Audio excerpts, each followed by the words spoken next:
Exactement comme on ne remarque pas l'entrée de celles et ceux que l'on devine ensuite, priant dans la pénombre d'un lieu de culte, les interprètes apparaissent dans l'obscurité du bord de plateau, sans provenance claire.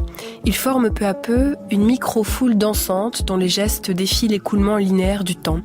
Extrêmement singuliers dans leur danse, ils n'en parviennent pas moins à faire société. Société de fêtards, société de raveurs, tapant la terre et les canettes vides.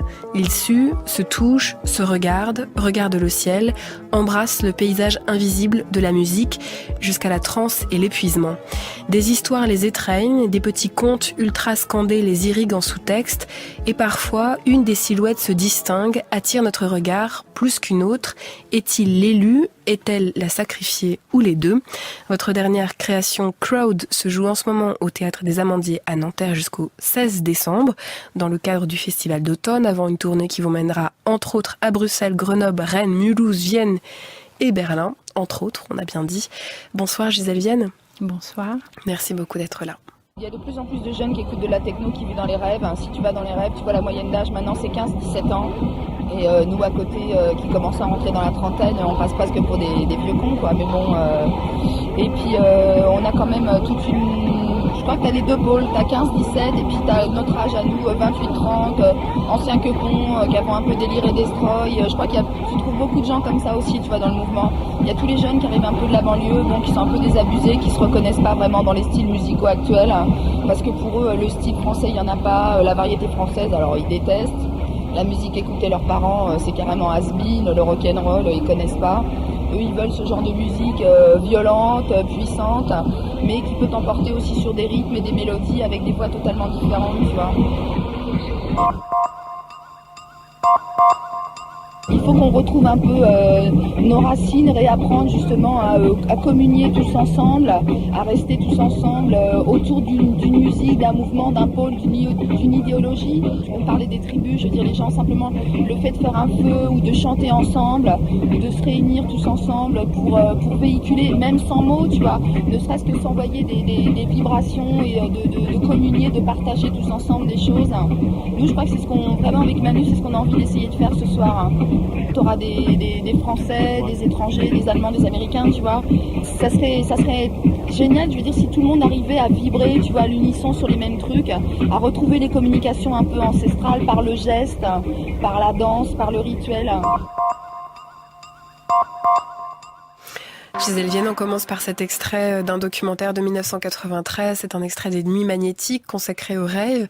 Et la voix de cette jeune fille qui est presque en scansion comme ça et qui répond sur ce qu'elle vient faire quand elle vient faire la fête, presque nous donne une sorte de liste thématique de beaucoup de choses qui apparaissent aussi sans les mots dans votre création. Pour vous demander dans un premier temps, quel rapport vous avez avec cette culture-là, si dense, si importante, qui a irrigué les années 90 ? Moi, je suis née en 1976, donc voilà, j'avais j'avais je sais pas quoi, 16-17 ans quand j'ai découvert mes premiers rêves. Et en fait, j'ai commencé mon lycée à Grenoble et je l'ai fini à Berlin. Donc j'ai rencontré la scène musicale à Grenoble et effectivement Grenoble, bien c'est Rhône-Alpes, puis ça va jusqu'à Genève. Donc il y avait une scène, je pense qu'il y avait déjà des gens ou des fêtes, du coup aussi en pleine nature, dans des lieux incroyables qui m'ont marqué. Et puis je pense que ce qui m'a le plus marqué, effectivement, c'est mon arrivée à Berlin et ce que j'ai pu découvrir à Berlin en 93, 94, 95. J'habitais au centre, à Berlin-Mitte. Il y avait des rêves dans des lieux improbables, puisqu'effectivement, à ce moment-là, il y avait plein de litiges juridiques sur des lieux qui peut-être avaient été pris aux juifs par les nazis, puis repris par les communistes. Enfin, je sais pas, après, il y avait plein de situations très différentes, mais des lieux improbables, incroyables, qui pouvaient être squattés. Et donc, après, il y avait des clubs mythiques comme, évidemment, le Trésor, Everk, le Bunker, le Freezer, que j'ai eu la chance de découvrir à ce moment-là. Lieux dans lesquels il y avait déjà des musiciens, des DJ exceptionnels. Et lieux qui étaient effectivement des espaces très, très puissants, des architectures très spéciales, Et voilà, je pense aussi une énergie après la chute du mur qui était très très forte. Donc c'est surtout à Berlin que j'ai participé à des rave parties et vraiment, je dirais, pleinement rencontré la puissance de la techno, de ce type de musique-là et de ce type de rassemblement. On sent que c'est évidemment pas la seule matière, mais pourtant, avoir la pièce Crowd et la manière dont vous jouez avec le temps, et le mouvement dans le temps, et le corps des danseurs dans le temps, on a vraiment la sensation que c'est aussi une pièce sur la mémoire, sur la manière dont un geste et des corps impriment la vision. Est-ce que vous avez essayé d'aller rechercher ces visions-là, Gisèle Vienne ? Oui, alors c'est vrai qu'au début, je pense qu'on en parlera plus tard, mais j'étais pas partie aussi spécifiquement sur les rave parties. Je voulais parler de la fête. Je voulais parler de la fête. À l'origine, j'ai commencé à travailler sur le Sacre du Printemps. Je voulais parler d'une fête qui se passerait à notre époque, entre la fin du XXe siècle et au début du XXIe siècle.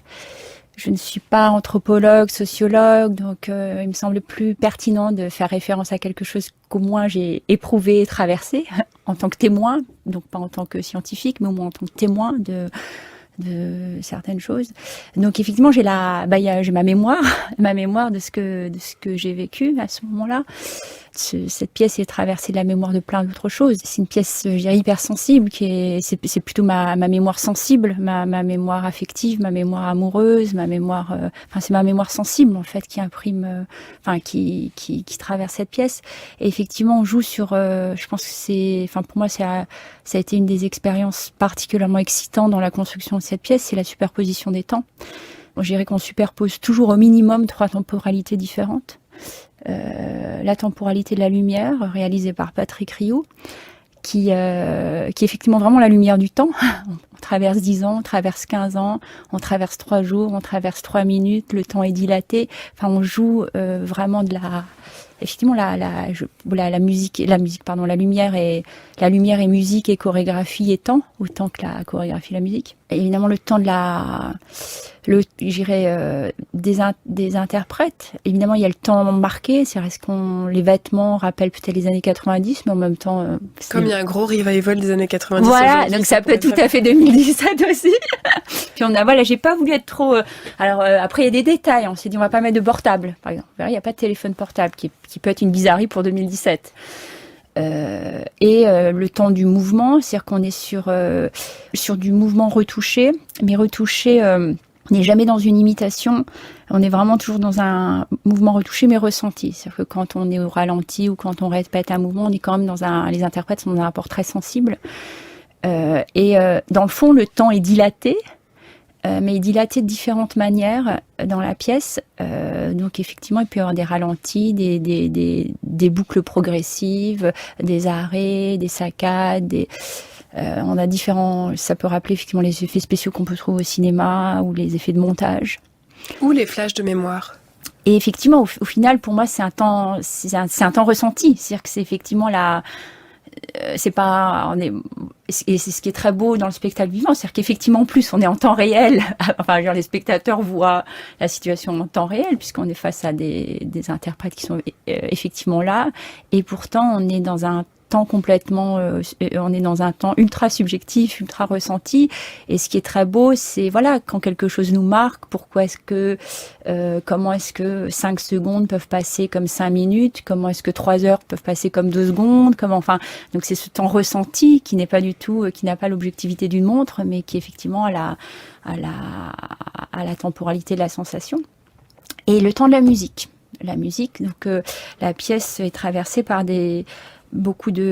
majoritairement par des musiques préexistantes, des musiques, je dirais, cultes des années plutôt effectivement 80, début 90, mis à part le morceau de Guching qui date de 80. Et je dirais à la fois les costumes et la musique peuvent donner peut-être cette sensation de temps réel. C'est-à-dire il y a une espèce d'hyper-réalisme du costume et la musique qui peut, et à certains moments aussi, d'étendre le temps. Donc on a comme ça, c'est pour moi, de toute façon après toutes mes pièces sont une sorte d'orchestration où j'ai l'impression d'écrire de la musique et la musique est de la musique et le mouvement est de la musique et l'image est de la musique et l'objet est de la musique et la lumière est de la musique et ce sont différents instruments qu'on orchestre et pour moi mon grand maître c'est Jacques Tati, c'est Playtime. Enfin pour moi c'est une espèce de pièce maîtresse de l'orchestration de ce qui sont les paramètres là du cinéma, mais qu'on peut retrouver évidemment au théâtre et c'est ce type d'orchestration qui me passionne.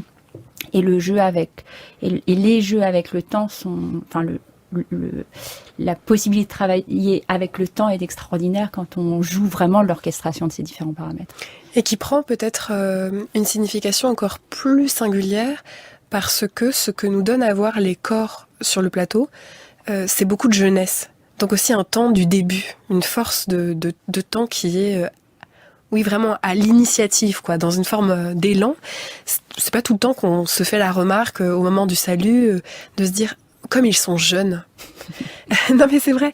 Qu'est-ce que vous avez, Gisèle Vienne, cherché justement dans ces corps et dans ces visages qui nous disent eux vraiment un ultra présent? Peut-être ils sont pas si jeunes que ça, mais en tout cas ils dégagent ça. Ils ont plutôt ils sont probablement moins jeunes que ceux dont ils ont l'air. Enfin, ils sont entre 22 et je sais même plus exactement. Je crois entre 22 et 35. Et effectivement, en plus, je pense que ceux qui ont 22 ans ne sont pas ceux qui ont forcément l'air d'être les plus jeunes. Ceux qui ont 29 ont l'air d'en avoir 18. Ceux qui ont 25, enfin, c'est aussi autre chose. Évidemment, ça fonctionne autrement.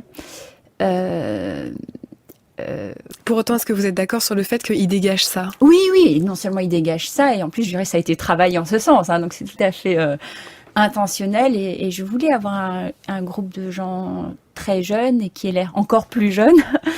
Finalement, une des choses les plus complexes dans la pièce à travailler. Il y a beaucoup de paramètres. Donc, c'est vrai que ça a été une pièce très complexe pour eux à apprendre. Mais je pense qu'une des choses les plus complexes et les plus excitantes, c'est effectivement l'état d'être au plateau. Ce que j'ai essayé de dire tout à l'heure, on n'est pas du tout dans une imitation. On n'est pas dans une imitation du ralenti. On n'est pas dans une imitation d'un effet spécial. On n'est pas en représentation. Je leur demande, et en fait c'est dans toutes mes pièces, là il se trouve qu'ils sont 15, il y a beaucoup d'interprètes avec qui j'avais jamais travaillé. Moi je pense que ce qui est très très beau dans mes pièces, c'est que les gens sur scène ne jouent pas pour les spectateurs. Je pense que c'est ce qui est le plus beau pour les spectateurs, c'est-à-dire qu'ils sont là, ils sont on est dans une hyper présence, on n'est pas dans une représentation, on est quelque chose qui est réellement vécu et du coup qui bouge parfois de manière plus forte ou de manière plus sensible d'un soir à l'autre. Et donc c'est de travailler cette hyper présence, cette super conscience du présent, cette très grande réceptivité à ce qu'il se passe dans le moment présent, à ce que les autres amènent, à l'état dans lequel on est au plateau, et de travailler avec cette sensibilité-là et avec cette grande conscience du présent. Aussi travailler dans une vraie générosité, une vraie émotion. C'est-à-dire que moi j'aime bien travailler, le plaisir me stimule. Quand je suis heureuse, je suis beaucoup plus inspirée. Enfin, le drame ou le malheur me stimule pas. Il y a des artistes que ça stimule et je pense que toutes les stimulations sont bonnes, tant qu'elles sont respectueuses pour les autres. Mais moi je suis très stimulée quand je suis heureuse. Et j'aime pas voir des gens malheureux sur un plateau ou qui souffrent sur un plateau. J'aime pas voir les interprètes souffrir. Ça me donne envie de détourner la tête. Bon, bref, en tout cas, on a aussi, ce qui m'importe aussi, c'est que ces personnes au plateau aient plaisir à être ensemble et aient plaisir à jouer cette pièce et à la jouer pour de vrai. C'est-à-dire que ces gens-là jouent vraiment ensemble, enfin de manière essentielle sur le jeu, c'est-à-dire comme quand on a 7 ans et qu'on joue ensemble et qu'on aime jouer ensemble, et quand on a 20 ans ou 30 ans ou 50 ans ou plus de 80 ans comme ma très chère amie Catherine Robry, on peut continuer à jouer ensemble. Donc là, ces gens-là jouent vraiment ensemble. Il y a aussi une part donc c'est cette authenticité au plateau qui pour moi fait une vraie force, c'est-à-dire qu'évidemment après je pense que dans le rapport émotionnel, je pense que les spectateurs sont hypersensibles et je pense qu'effectivement la sensation réelle ou l'émotion réelle ou le plaisir réel ou la sensualité réelle qui est au plateau, touche tout autrement qu'une simulation du plaisir, qu'une représentation. Donc il y a les travaux de Léris sur la transe et le lien entre le théâtre et la trance et je dirais la distinction qu'il fait entre théâtre vécu et théâtre joué, pour moi, sont essentielles. Et je me rends compte que voilà, ce qu'on peut appeler le théâtre joué a certainement son intérêt, mais ce n'est pas ce que je recherche dans le théâtre, ce n'est pas ce qui, moi, m'intéresse dans le théâtre. Ce qui m'intéresse, c'est le théâtre vécu. Et c'est une très forte réalité d'être au plateau, qui est quand même autre chose que, je veux dire, quand les danseurs entrent ou les comédiens entrent au plateau, quand ils en sortent, il y a une entrée, il y a une sortie, on mélange pas, mais ce qui se passe au plateau est très profond et très juste et très sincère. Et je pense que on a joué récemment, on a rejoué Jerk à Paris, interprété par Jonathan Capdevielle, et je pense qu'effectivement il y a 1000 choses qui touchent les spectateurs, mais je crois que voilà, on m'a dit mais c'est de la magie noire. Je pense que ce qu'il y a de plus bouleversant pour les spectateurs, c'est effectivement cette authenticité d'être c'est pour ça que je dis qu'il n'est pas voilà, je pense cette grande force d'état d'être au plateau, est-ce qu'on peut donner de plus généreux aux spectateurs?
Qu'est-ce qu'il y a de meilleur dans la fête? C'est quand il y a l'aspect séduction. Une fête réussie, c'est quand même une fête qui fonctionne sur cet aspect-là. Mais le deuxième chose qui reste dans la fête, c'est le sentiment qu'on a vécu quelque chose d'incroyablement intuitif intellectuellement et qu'on a fait une rencontre. Prodigieuse, même pour de faux. La fête, c'est un petit peu le conte de fées. C'est le moment où on est dans un endroit normal et puis on rentre dans une forêt et puis soudain tout se dérègle et tout est absolument anormal et tout pourrait advenir. Une sorte de moment de desserrement métaphysique. Moi, je crois beaucoup à ça. Je pense on est dans un monde où il n'y a plus aucune surprise métaphysique. Les choses sont extrêmement bien tenues et puis on a des ontologies très fortes basées sur le naturalisme scientifique, etc. Tout est extrêmement solide. La fête, c'est le moment où on accorde la possibilité d'un dérèglement. Si voir quelqu'un de fou dans la rue, c'est insupportable. Voir quelqu'un de fou à une fête, alcoolisé, on pourrait penser qu'en fait, il a vraiment des capacités prophétiques. C'est le lieu où il peut encore se passer quelque chose, même si c'est largement faux. C'est la voix d'Aurélien Bélanger dans une archive de mai 2017. Alors, il parle de la fête comme la possibilité d'une rencontre prodigieuse, d'une surprise métaphysique, du dérèglement. Alors, vous disiez, Gisèle Vienne, qu'à la base, pour Crowd, c'était pas tant travailler sur la rave que travailler sur la fête. Est-ce que c'est pour toutes ces raisons-là ou pour quelles raisons souhaitez-vous travailler sur la fête ? Mais ce qui m'intéresse, je dirais même de manière plus vaste, ce sont les espaces qu'il faut continuer d'inventer ou réinventer ou développer dans nos sociétés, dans nos communautés. Ces espaces effectivement possibles de dérèglement, de transgression, de dépenses improductives, qui sont pensés, mais à mon sens certainement pas assez. Et ce que je trouve très beau dans les cultures alternatives underground et musicales, c'est qu'effectivement il y a, je dirais à la fois de manière très réfléchie, très pensée, des fois de manière plus intuitive, des fois de manière plus maladroite, en tout cas une recherche de ces espaces qui se créent de manière vitale. C'est-à-dire effectivement pourquoi est-ce que... Et donc on a ça dans le punk, dans le rock, dans la techno, dans le black metal, où on essaie de réinventer des rituels, des espaces de transgression, des espaces magiques, des espaces effectivement qui ont qui sont en lien avec le religieux et surtout avec ses besoins archaïques dont on a toujours besoin aujourd'hui. Et ce qui est, je dirais, parfois un petit peu malheureux, c'est que la fête est considérée, des fois est déconsidérée surtout. On va dire, c'est des gamins qui veulent se défoncer. Alors que, voilà, moi, ce que je crois très fortement, c'est que tous nos concitoyens sont des gens intelligents et sensibles et beaux et sans comment dire, avec d'énormes défauts et atroces aussi. Hein, mais je veux dire, il y a mais surtout, je dirais en quête de profondeur. Je pense que chacun de nous est en quête d'expérience profonde, d'expérience métaphysique, quelle que soit. Et vous dites qu'elles se font rares. Ben, je pense qu'effectivement, en dehors des espaces religieux, je pense que la société laïque ne pense pas suffisamment ces nouveaux espaces. Même dans l'art. Ben, je crois, enfin, justement, c'est ce que je voulais réagir de cette manière-là, c'est-à-dire qu'effectivement, j'espère aussi que l'espace poétique, comme l'espace de la fête, puisse être l'espace de la transgression, puisse être l'espace de l'expérience spirituelle, de l'expérience métaphysique, de l'expérience. Évidemment, je pense que l'art est au cœur de ce type d'expérience, ou devrait l'être en tout cas. Et pourtant, voilà, je pense que c'est évident pour vous, c'est évident pour moi, c'est peut-être évident pour beaucoup de nos auditeurs. Et pourtant, on entend, enfin, ça me semble pas encore acquis. Je pense que l'art régulièrement, on fait régulièrement glisser l'art du côté du divertissement. J'ai beaucoup de respect pour le divertissement, c'est juste un tout autre enjeu. Enfin, on ne travaille pas de la même manière, les objectifs ne sont pas, voilà, c'est pas la même chose, c'est pas la même place dans la société où on va nous faire glisser sur des projets, je dirais presque un peu pédagogiques ou je ne sais quoi. L'art n'est pas de la pédagogie, l'art n'est pas du divertissement. Effectivement, l'art, pour moi, va du côté de l'expérience archaïque, peut effectivement rappeler certaines expériences qu'on peut rechercher dans l'expérience religieuse. Et c'est pour ça que je cite souvent Georges Bataille, qui à mon avis, comme Roger Caillois, parle très très bien de ces liens entre l'art et la religion. Et il me semble que ces liens-là sont comment dire, il faut en reparler, le débat doit être ouvert, enfin, doit continuer à exister, puisqu'effectivement, je trouve qu'on n'est pas encore dans ce type on n'est souvent pas dans ce type de rapport à l'art dans nos sociétés. En reparler ou le faire pour continuer dans ce que vous disiez tout à l'heure, Gisèle Vienne, à savoir réitérer chaque soir avec vos danseurs, avec vos interprètes, une expérience qui n'est pas une expérience simulée, mais une expérience vécue. C'est-à-dire que vous attendez de vos 15 interprètes que cette expérience métaphysique, que ce dérèglement ait réellement lieu pour eux sur scène, de sorte qu'ils puissent au mieux nous emmener avec eux ou nous le proposer. Ils proposent pas, ils partagent avec ceux qui ont envie de partager. Hein, rien n'est. C'est-à-dire qu'il faut que ça ait lieu vraiment pour eux tous les soirs. Oui. Quand on est interprète, ce qui est très beau, c'est de réinventer la pièce tous les soirs. Justement, pas dans une reprise, mais quand on refait à la perfection ce qu'on a fait la veille, la pièce est morte. Pour moi, il n'y a aucun intérêt de répéter une pièce.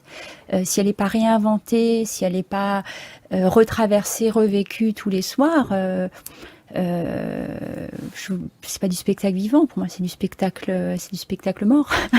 Et pour cela, vous avez été chercher à l'endroit le plus vivant de leur propre danse. Je disais que il y a un des plaisirs, puisque vous parliez de plaisir, un des plaisirs très très forts et extrêmement basiques, c'est de regarder chacune des personnes qui est sur scène danser avec une très très très grande singularité, un petit peu soulignée par vous, on a l'impression.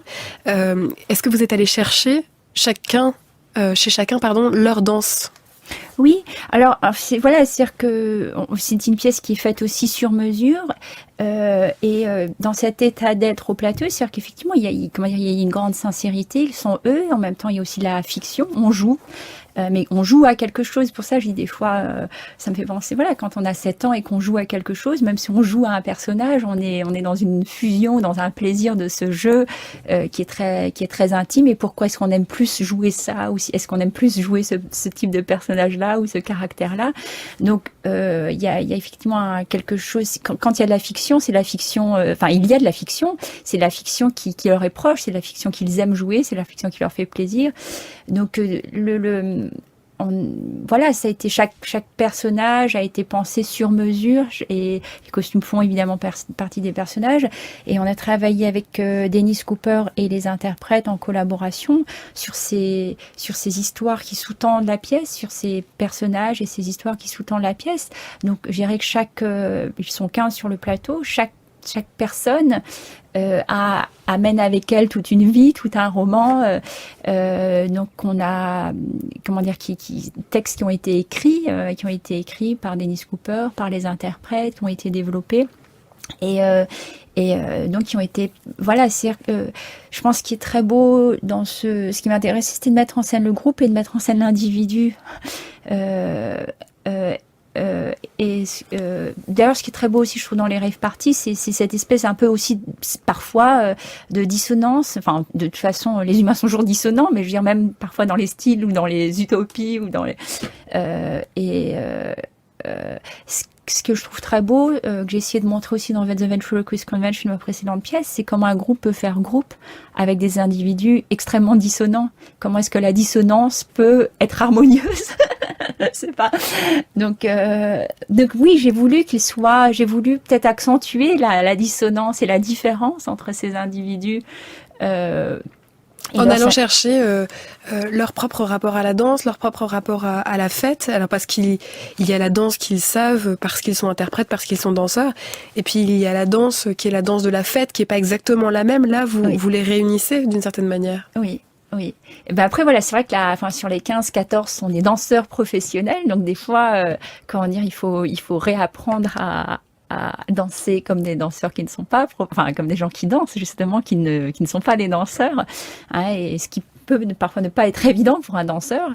Donc, effectivement, on a essayé de retrouver leur danse qui n'est pas leur corps professionnel, mais leur corps, privé, maladroit, sensuel, qui va s'affranchir de la technicité qu'ils connaissent pour ce type de mouvement-là. C'est cette hésitation, cette maladresse, cette vibration qu'on a trouvée dans les danses de chacun d'entre eux. L'idée, en fait, avec l'infrarouge, c'était de pouvoir photographier dans le noir. Moi, j'allais à des soirées, des fêtes, dans le noir, sans utiliser de flash, donc invisible pour mes proies. Ce qui me permettait, en fait, de saisir les personnes quand elles sont, on va dire, perdues en elles-mêmes, quand elles sont dans les moments d'abandon, qu'elles s'abandonnent à la danse, à la fête, au plaisir de danser, sans qu'elles soient conscientes de leur image. Et donc, l'infrarouge donne en effet aussi cet aspect revenant, avec la blancheur des corps et des yeux. Alors, je ne sais pas si c'est des revenants, parce que ils ne sont pas morts, ils sont même très vivants, je pense, dans les images. Moi, j'aime bien peut-être parler de souffle, c'est-à-dire de figures qui passent, qui apparaissent devant l'objectif et qui traversent l'image, sans vraiment laisser une trace très tangible. C'est la voix de la photographe Rebecca Topakian qui, on l'entend, photographie en infrarouge dans des fêtes où ça danse. Gisèle Vienne, la question du cadre, de la photographie, de la lumière même, qui peut parfois singer ou signer la capture par la photographie, est une référence qui est omniprésente pour celui qui regarde votre pièce. Comment est-ce que ça a irrigué votre travail ? Alors, j'ai parlé de la lumière tout à l'heure. Donc, c'est vrai que la lumière, donc on a construit avec Patrick Rioux, est effectivement la lumière, très simplement dit on, qui passe déjà. Mais c'est aussi effectivement la lumière. J'avais été très marquée par cette très belle exposition au musée de la chasse du photographe Shiraz, qui avait photographié des animaux la nuit, qui avait fait au flash, qui avait capturé, qui était anciennement chasseur puis qui est devenu photographe. C'est marrant parce que Topakian parle de proie. Oui, puisqu'il y a ce côté effectivement attrapé dans la nuit et bon là chez Shiraz c'est très du coup on a ces animaux sauvages qui sont attrapés par le flash et qui ont souvent une tête un peu surprise. Alors là qui sont pas photographiés discrètement, mais quand on voit bien que le flash les surprend et les tétanise peut-être un fragment de seconde, ou voire parfois il s'enfuit. Donc c'est vrai que j'avais montré ces photographies à Patrick Rioux, je lui dis j'aurais bien aimé qu'on trouve cette sensation de flash, mais dilatée, c'est-à-dire qu'effectivement, on n'a pas cette qui évidemment dilate le temps encore d'une autre manière. Donc, on a l'impression que toute la pièce soit une longue photo au flash, mais sans vraiment ce passage au noir. Aussi sur cette surexposition du corps. Donc c'est vrai que je voulais pas. Il y a un moment donné, il y a un moment, je dirais pendant 3 secondes, vous avez cette sensation d'infrarouge et on est avec de la lumière bleue.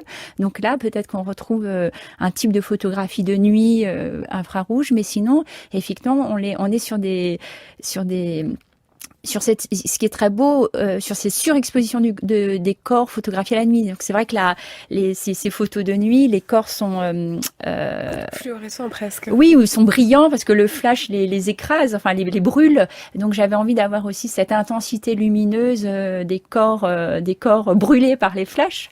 Et donc on a beaucoup travaillé avec des HMI, des lumières HMI, qui donnent une couleur magnifique, qui donnent cette intensité de lumière.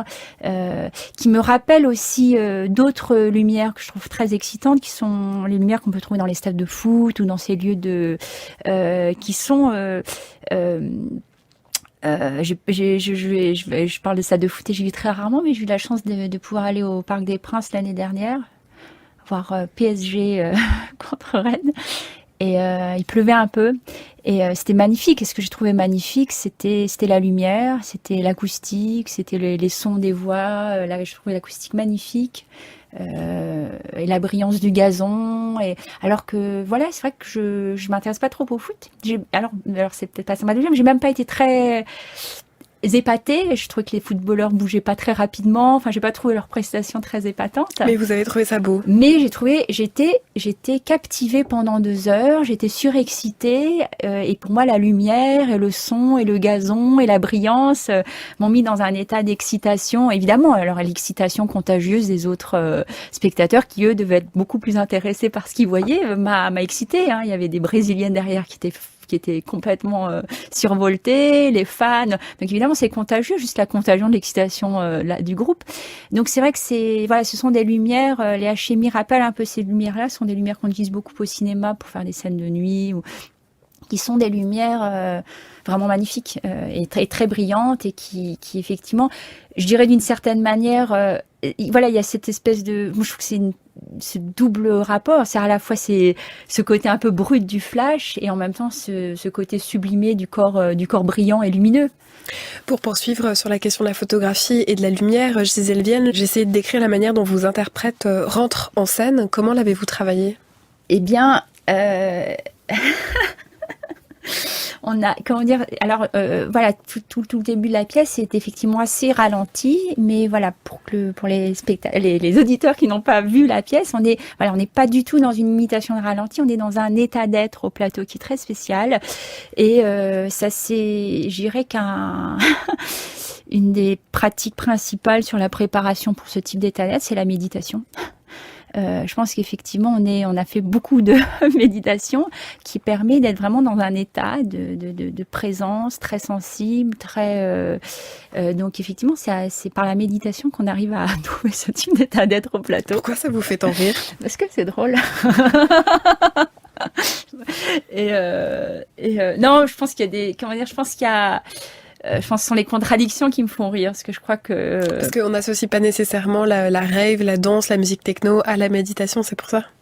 Oui, je pense que même dans mon travail, il y a ces contradictions apparentes qui ne le sont pas. C'est-à-dire qu'effectivement, je pense qu'il y a le travail a l'air...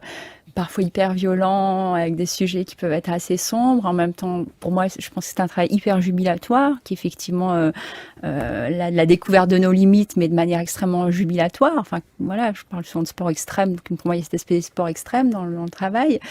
Et effectivement, je pense qu'en coulisses, on travaille avec énormément de douceur, avec un rapport au corps très doux, un rapport humain, je pense, qui est...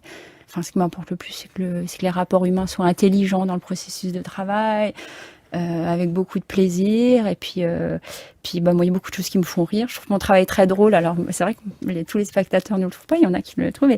Donc voilà, c'est pour ça que je rigole, parce que je pense que c'est toujours mes contradictions apparentes, qui je crois ne le sont pas dans le fond, mais apparentes et qui effectivement peuvent se retrouver dans le travail me font rire en fait.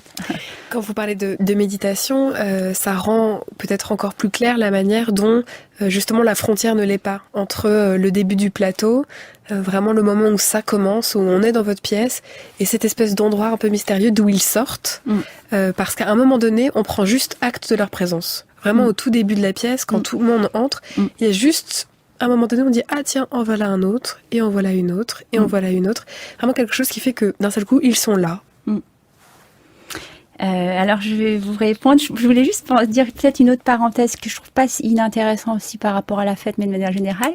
Une des interprètes, Sophie de Meyer, quand elle a joint le travail, elle m'a dit « Ah, j'étais surprise parce que je pensais que dans la compagnie, tout le monde se défonçait, que vous étiez tous nanana, alors que effectivement, je pense qu'on est dans un rapport plutôt très doux. » Je lui dis « Non, on est plutôt dans la méditation extrême. » ou dans ce...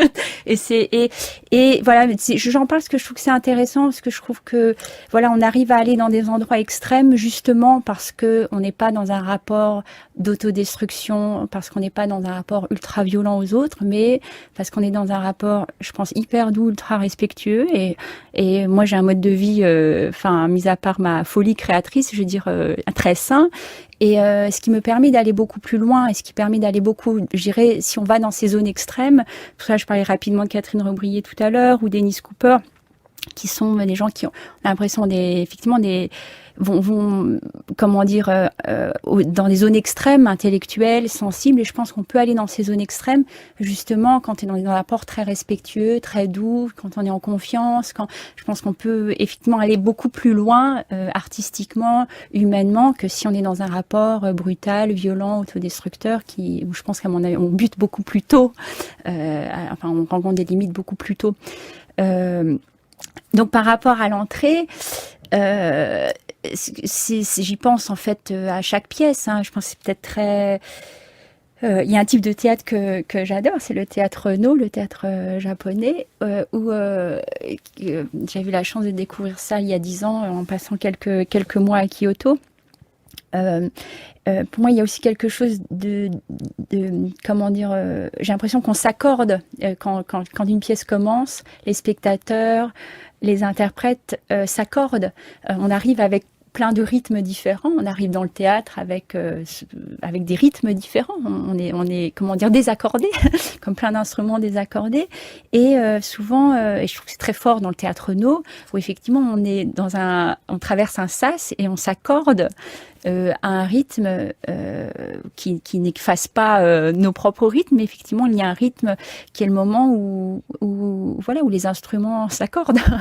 et je pense que cette ouverture de la pièce c'est rythmique, mais c'est aussi j'espère que ce début permet aussi d'ouvrir à une hypersensibilité, c'est-à-dire d'inviter les spectateurs à être hypersensibles, à apprécier le moindre détail, à apprécier la moindre vibration. Donc c'est ce type de contagion sensible que j'essaie de trouver avec les spectateurs aussi dès la première minute de la pièce.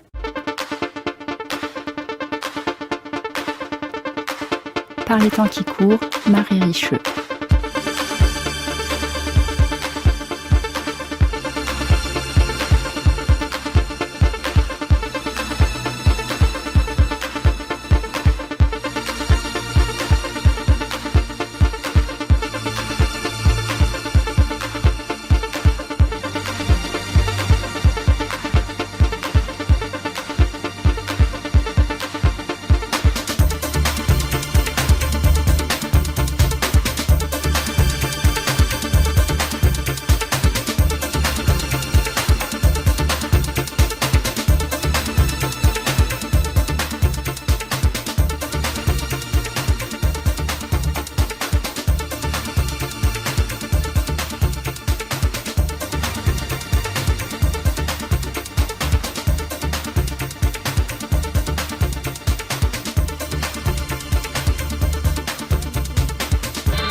Pour réunir des cieux et puis de la terre, réunir des univers et des gens qui se sacrifient pour réunir.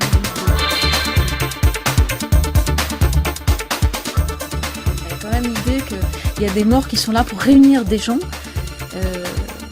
ou pour réunir des cieux et puis de la terre, enfin réunir des univers. Il y a des gens qui sont sacrifiés pour réunir d'autres gens.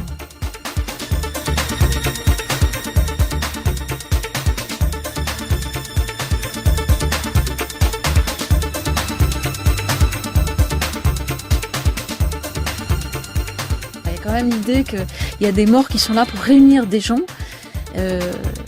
ou pour réunir des cieux et puis de la terre, enfin réunir des univers. Il y a des gens qui sont sacrifiés pour réunir d'autres gens.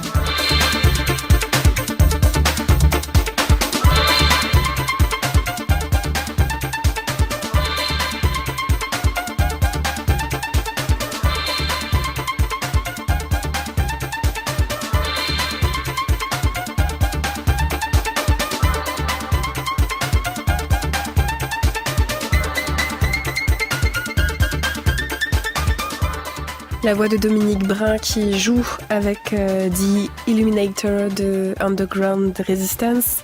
Gisèle Vienne, peut-être d'une part pour faire entendre l'un des morceaux qui est joué pendant la pièce, mais aussi pour faire entendre la voix de Dominique Brun. Vous disiez tout à l'heure que au départ vous souhaitiez travailler non seulement sur la fête, mais peut-être plus précisément sur le sacre du printemps. Dominique Brun qui en a proposé différentes lectures et qui parle ici du sacrifice. Alors d'abord, dans un premier temps, votre lien avec le sacre. Eh bien, voilà, c'était vraiment le point de départ de ce travail. D'ailleurs, je suis très touchée d'entendre Dominique, puisque Dominique m'a aussi appris beaucoup de choses, puisqu'elle a, je l'ai côtoyée sur la construction de son sacre. On a même fait des séances de travail ensemble, toutes les deux, mais aussi avec des danseurs. Donc j'ai appris. J'ai appris beaucoup avec Dominique Brun autour du sacre. Et mille choses m'intéressent dans le sacre. Peut-être pour être assez brève, une des pistes que j'avais privilégiées, qui à mon sens se retrouve dans Crowd, c'était justement le contexte sociologique du sacre. C'est-à-dire quand le sacre est présenté au Théâtre des Champs-Élysées en 1913, des sociologues comme Mauss ont déjà écrit de nombreux ouvrages, et ces mêmes sociologues vont ensuite influencer les travaux de Kay White Bataille que je citais précédemment. Ce qui m'intéressait, c'était aussi de comprendre, c'est-à-dire que si en 1913, les spectateurs du Théâtre des Champs-Élysées ont pu être, pour certains, très choqués ou surpris de ce qu'ils ont vu, la nouveauté de la partition de Stravinsky a certainement surpris leurs oreilles, la nouveauté de la partition chorégraphique aussi, et pourtant, ce qui m'interroge, c'est que on peut imaginer aussi qu'il y avait des choses qu'ils étaient en mesure de reconnaître. Les spectateurs pouvaient, même s'ils n'étaient pas spécialistes de la Russie païenne, pouvaient au moins reconnaître une fête païenne, puisque, il y a des choses récurrentes dans les fêtes païennes, de la Russie en Amérique du Sud à la France jusqu'en Indonésie. On est en mesure on devait être en mesure de reconnaître une fête païenne. Ce qui était probablement tout aussi choquant pour eux, puisque une fête païenne n'avait peut-être pas non plus sa place sur le Théâtre des Champs-Élysées. Et cette question-là me semblait aussi très intéressante, et peut-être que je me dis qu'il est important toujours de se rappeler en tout cas en France, l'indépendance beaucoup plus importante de l'art à l'égard des religions est finalement assez récente. C'est-à-dire que du coup, ce n'est pas étonnant qu'il y ait encore qu'on s'interroge, et on n'arrêtera jamais de s'interroger, mais effectivement, de ce que l'art a apporté à la religion, du rapport entre l'art et la religion, et quelle est effectivement vraiment, les places qu'il est important de donner à l'art dans notre société, ou qu'il serait important de donner. Donc pour moi, le sacre était aussi une transgression intéressante d'un déplacement. C'est-à-dire qu'effectivement, on a une fête païenne qui ressemble à une fête archaïque qui est présentée sur un théâtre. Et pourquoi est-ce que c'est important que le Théâtre des Champs-Élysées ne soit pas un lieu de divertissement mondain, mais soit un lieu d'art? Et pourquoi est-ce que l'art doit préserver ou continuer de développer cette réponse à nos besoins archaïques et ce dialogue que nous devons avoir avec notre être archaïque et ces expériences qu'il nous faut visiblement traverser encore de différentes manières au XXe et au XXIe siècle. Donc ce déplacement pour moi effectivement était problématique d'une manière très très intéressante et pose des questions qui me semblent encore tout à fait, d'une très grande actualité en 2017. Quand vous demandez pourquoi Gisèle Vienne, l'une des réponses que vous apportez, c'est parce que la violence, parce que traverser ces expériences archaïques ou être en lien avec ces expériences archaïques par l'art dans les théâtres, c'est avoir la possibilité d'être en lien avec notre propre violence. Mais je pense que, la violence est une des, je pense que c'est un des, un des sentiments, des pulsions qui nous animent tous. Bon, ce qui me semble important, c'est de manière même plus large que l'art puisse rester cet espace d'un dialogue intime possible avec toute la richesse de notre être. Et notre être est composé, de pensées, de sentiments avouables et de pensées, de sentiments qui sont inavouables. Et je crois à tout le monde. Je veux dire que l'auditeur qui n'a pas une seule pensée, qui nous écrivent, parce qu'on aimerait le rencontrer. Et voilà, et c'est très beau. Et je pense qu'il y a, dans le fond, ces sentiments et ces pensées inavouables qui nous habitent ne sont pas un problème, mais elles sont normales. Elles constituent l'être humain. Et on est parfois dans un discours un peu surprenant où on se dit mais l'homme va changer, il n'aura plus ses sentiments inavouables et ses pensées inavouables et on va évincer la violence de la société ou on va évincer ses mauvaises pensées, ce qui est évidemment absurde puisque l'humain va rester humain et je dirais que toutes ces facettes-là font la beauté de l'humain.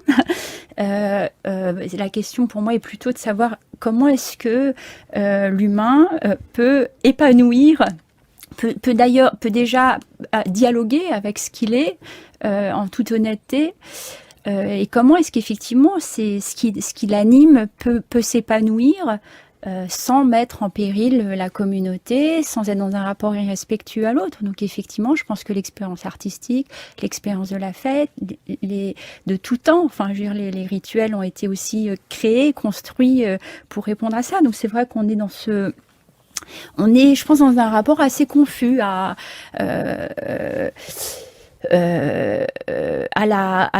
la violence, à la mauvaise pensée, aux mauvais sentiments, et où souvent le dialogue est encore très tordu ou pour moi très hypocrite surtout par rapport à ce que nous sommes. Donc pourquoi est-ce qu'on nous dit que la violence est barbare et qu'il faut l'évincer? Non, la violence et le fait de l'homme civilisé, et il faut toujours penser à l'intégrer dans la société et à penser une intégration intelligente qui ne mette pas la communauté en péril.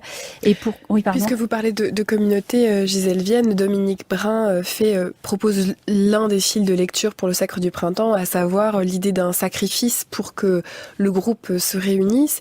Alors c'est assez clair dans le Sacre du Printemps. Dans Crowd, il y a des figures comme ça, une figure masculine, une figure féminine, dont on sent qu'ils sont légèrement élus, parce qu'ils ont parfois un rapport à la temporalité, au mouvement qui fait d'eux des personnes spéciales sur cette scène.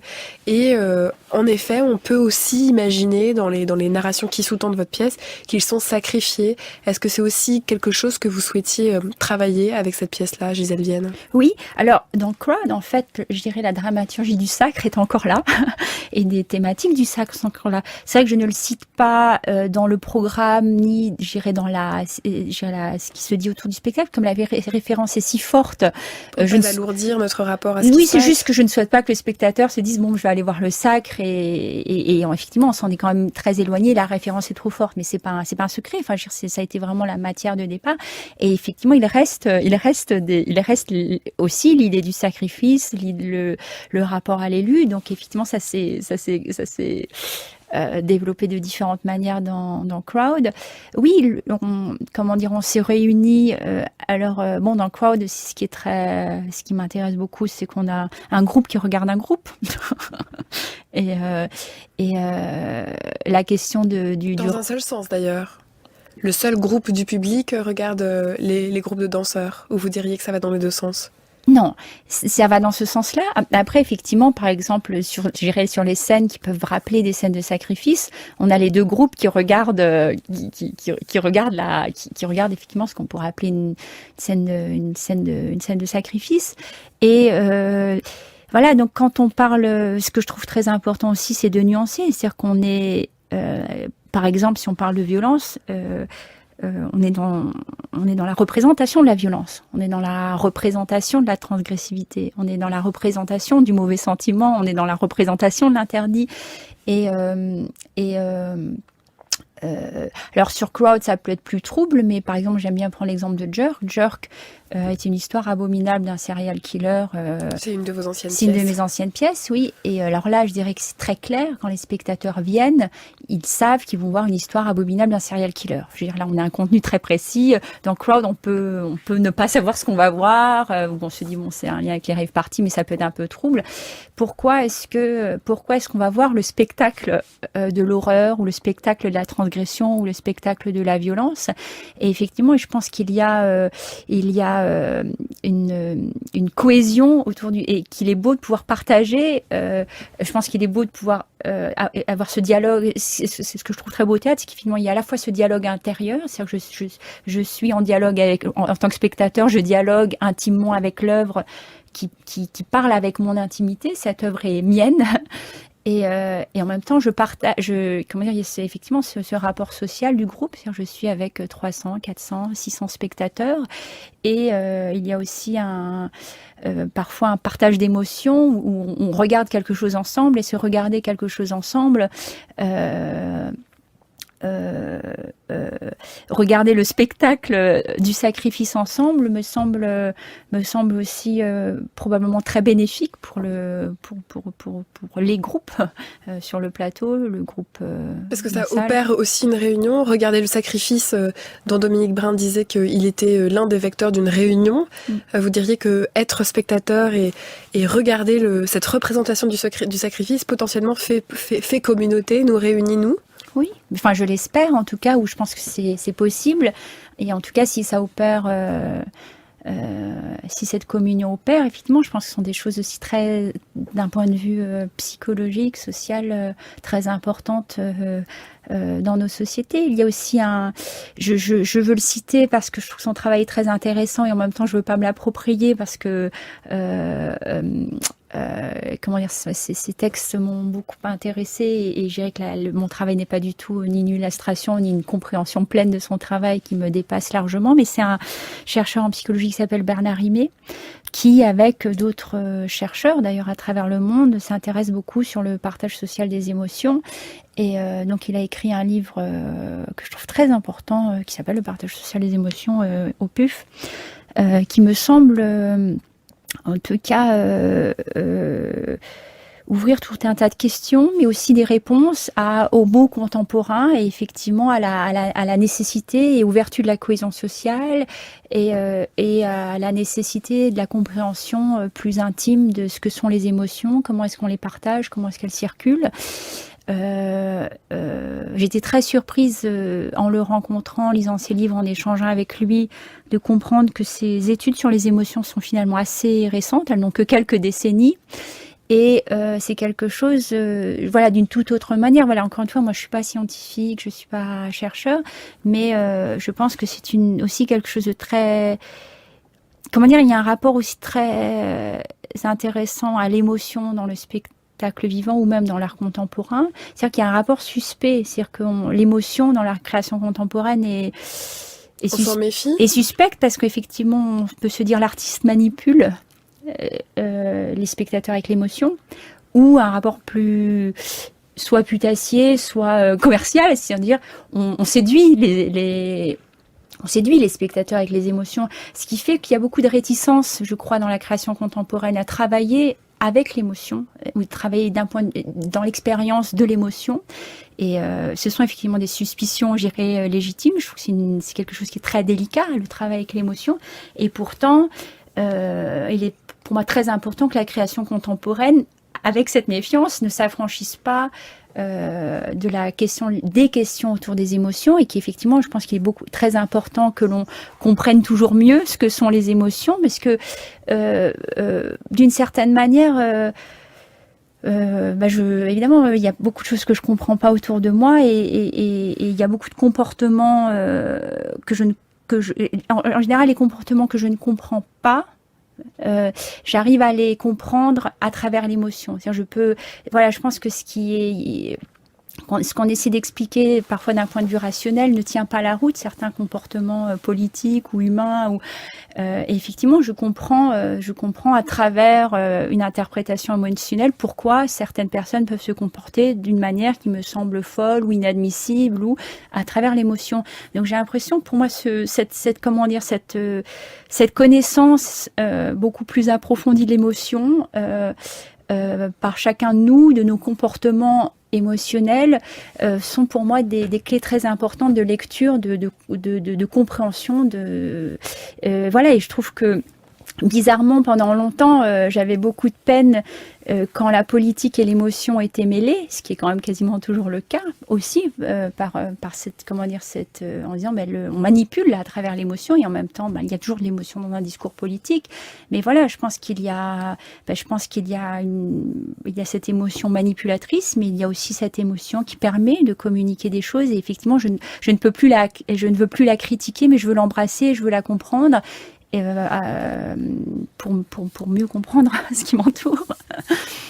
Crowd, c'est le titre de votre dernière création, Gisèle Vienne. Elle se joue en ce moment au Théâtre Les Amandiers à Nanterre dans le cadre du Festival d'automne. C'est jusqu'au 16 décembre. Et ensuite, vous irez dans plein d'endroits, dont Bruxelles, Grenoble, Rennes, Mulhouse, Vienne et Berlin. Merci beaucoup. Merci.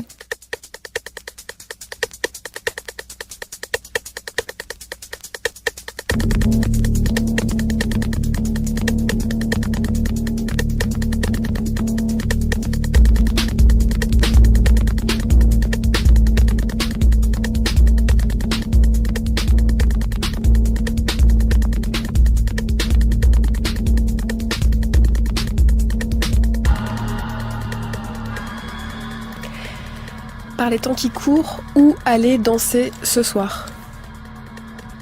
Et quel jour? Lundi? On est lundi. Lundi, c'est pas facile.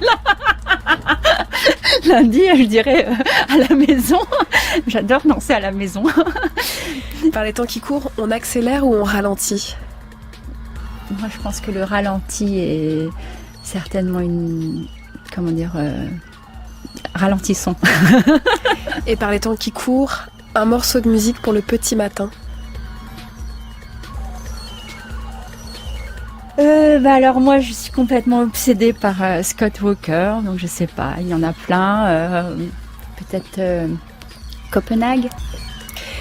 Par les temps qui courent, on se retrouve demain à 21h avec l'écrivain Jean Echenoz. Ce soir au son, c'était Claude Niort, Lise-Marie Barré à la réalisation. Jeanne Aléos, Corinne Amar, Romain de Bec-de-Lièvre préparent cette émission avec moi, et je réponds @Marie Richeux tout attaché sur Twitter.